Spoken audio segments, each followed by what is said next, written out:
What is up, guys? Welcome back to the channel. My name is Travis. Of course, this is TWA Motorsports, and today, yes, I know this is kind of odd to see. This truck, it is not mine, and so I'm on vacation this week, so I figured I'd do a couple things for some people that I know, and this thing needs a new starter. So just a standard 3/4 ton. It's essentially it's a half-ton heavy duty, which is a 3/4 ton truck.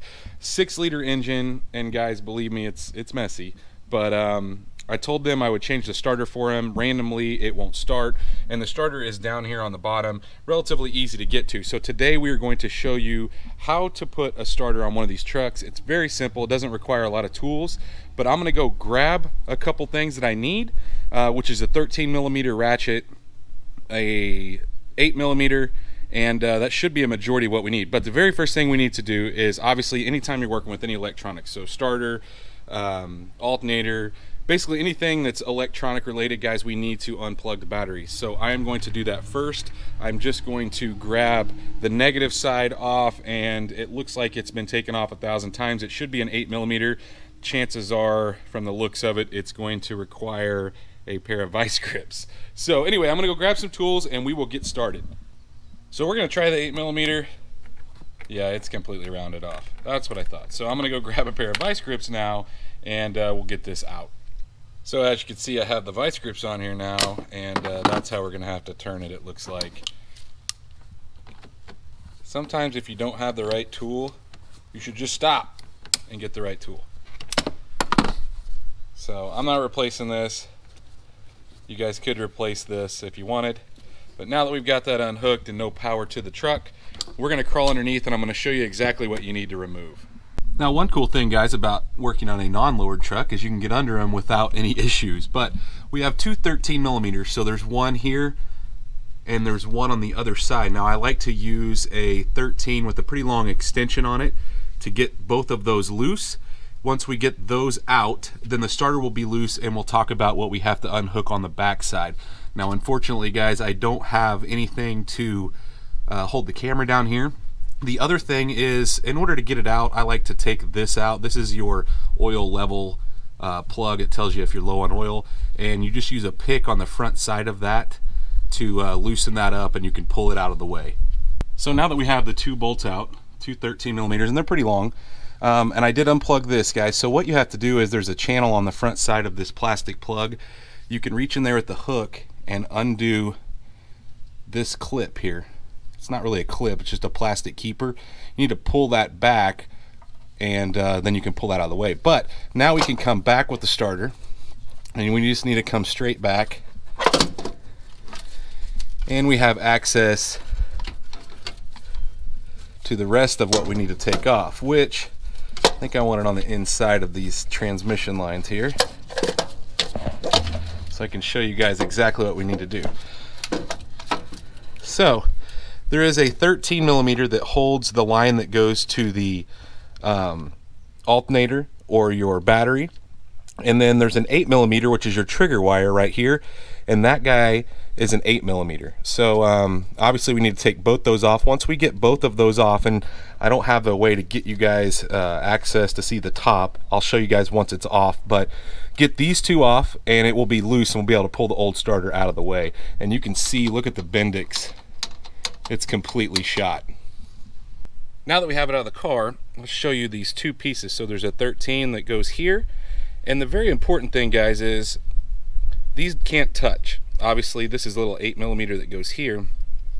If these touch when you go back together with it, as soon as you put power to it, it's going to try to start, because this is the trigger wire that starts it, and this is the power wire. So this is going to be hot all the time, where this is just hot when you hit the key. So make sure when you're putting it back into place that you orient this a certain way. Now, there is a cutout here, and the way it's designed is it's supposed to set in the cutout the way the electrical connector is here. You need to make sure that it fits down in there. That keeps it from turning or rotating and causing you issues. But I'm gonna go grab the new starter, and we'll basically just reverse this process. So at this point, guys, we have the new starter ready to go back in, and basically we're just going to reverse the process. So making sure that we hook up our wires first, and then we'll be able to get that into place. And I'll show you once the wires are hooked up. You need to just make sure that there's no snags, no no areas where the wire has rubbed, which I'll check out, and then we'll get this new one back in. One thing I do want to show you before I put it in, as you can see what I was talking about, this fits in that plastic cutout on the starter, and all the wiring looks good here, guys. No burn through in any spots, which is good. This heat tape looks like it started to come off, but no wires that are arcing anywhere. So I'm going to go ahead, feed this thing up in there, get it hooked up, and we'll talk about the torque specs, because there is actually torque specs that go onto the block itself. So now that we have the starter back into place, we need to go ahead, obviously, and plug up our oil level sensor here. Just plugs right back in, and guys, these get torqued, these 13 millimeters get torqued to 33 foot-pounds. So I'm going to go ahead and do that, and then we'll go back up top and hook the battery up. So we're back up top, we're going to plug the battery back in, and guys, if you had a short or you hooked up the two wires down there below, a lot of times it'll try to start here. So make sure that when you're down there, you don't get any of those wires messed up. Man, I do not like tightening this like this. And we will hop in this truck and see if it starts up, which it should, right? So we're in the truck, and don't look at the interior, guys. It's not clean, not put together. I'm just changing the starter, and we are working.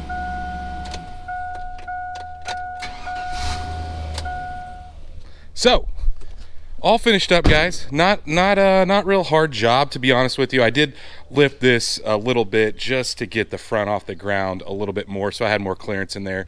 It can be done, honestly, on a truck this big, it can be done without doing that. But hopefully you guys enjoyed this video. It was pretty short, but pretty easy process. There's only 2 bolts that hold the starter in place, and you don't have to worry about shims and like the old school stuff that you had to worry about with the older small block Chevys. It's literally just bolt in and go.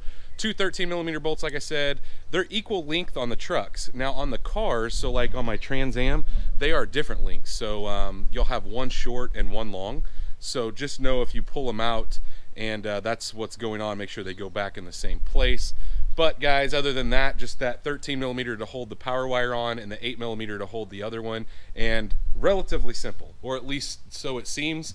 I've done several of them, and especially when you don't have a catalytic, I mean, this has catalytic converters, but sometimes they're in the way on some LS stuff, and so it makes it a little bit harder. Like I had a pretty good time getting it out of the SS just because of the bracketry on the newer stuff. There seems to be more involved. But guys, if you did like this video, if it was informative, like always, smash that thumbs up button. If you're not subscribed, guys, go down, hit the subscribe. I promise we won't be doing stuff like this all the time.